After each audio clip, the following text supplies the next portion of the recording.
आज मैं आपके सामने भारत सरकार द्वारा उठाए गए एक ऐसे महत्वपूर्ण और साहसिक कदम पर बात करने के लिए उपस्थित हुआ हूं, जो हमारे देश की औद्योगिक भविष्य को एक नई दिशा देगा। हाल ही में भारत सरकार ने चीन से आयात होने वाली प्लास्टिक प्रसंस्करण मशीनों यानी प्लास्टिक प्रोसेसिंग मशीन्स पर 67% का एंटी डंपिंग शुल्क लगाने का ऐतिहासिक फैसला किया है। यह फैसला सिर्फ एक टैक्स नहीं, बल्कि भारत के घरेलू उद्योगों के लिए एक सुरक्षा कवच है। तो सवाल उठता है कि यह कदम क्यों जरूरी था। पिछले कुछ सालों से यह देखा जा रहा था कि चीन से आने वाली ये मशीनें भारतीय बाजार में अनुचित रूप से कम कीमतों पर बेची जा रही थीं। इसे व्यापार की भाषा में डंपिंग कहते हैं। इस वजह से हमारे देश के निर्माताओं के लिए प्रतिस्पर्धा करना मुश्किल हो गया था। उनके उत्पाद बिक नहीं रहे थे, कारखानों पर ताले लगने की नौबत आ रही थी और लाखों लोगों का रोजगार खतरे में था।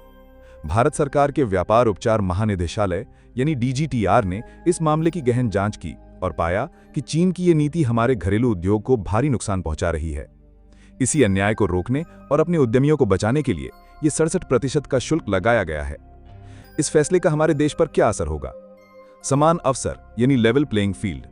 ये शुल्क भारतीय निर्माताओं को एक बराबरी का मौका देगा। अब वे बिना किसी अनुचित दबाव के चीनी उत्पादों से प्रतिस्पर्धा कर सकेंगे।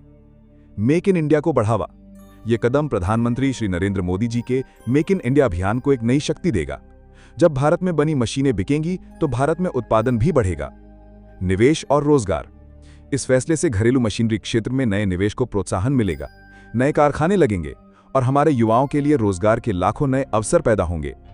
आत्मनिर्भर भारत का सपना। प्लास्टिक की ये मशीनें पैकेजिंग, ऑटोमोबाइल पार्ट्स और घरेलू सामान बनाने जैसे कई उद्योगों की रीढ़ हैं। इस क्षेत्र में आत्मनिर्भर बनकर हम एक मजबूत और आत्मनिर्भर भारत का सपना साकार कर सकते हैं। यह शुल्क अगले 5 वर्षों के लिए लागू रहेगा, जो ये दिखाता है कि यह एक दूरदर्शी और सोची समझी रणनीति है। यह कदम किसी देश के खिलाफ नहीं, बल्कि निष्पक्ष व्यापार यानी फेयर ट्रेड के समर्थन में है।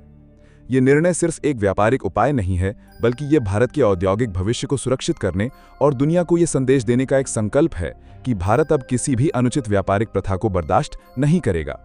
आइए हम सब मिलकर इस फैसले का स्वागत करें और एक मजबूत, समृद्ध और आत्मनिर्भर भारत के निर्माण में अपना योगदान दें। धन्यवाद। जय हिंद।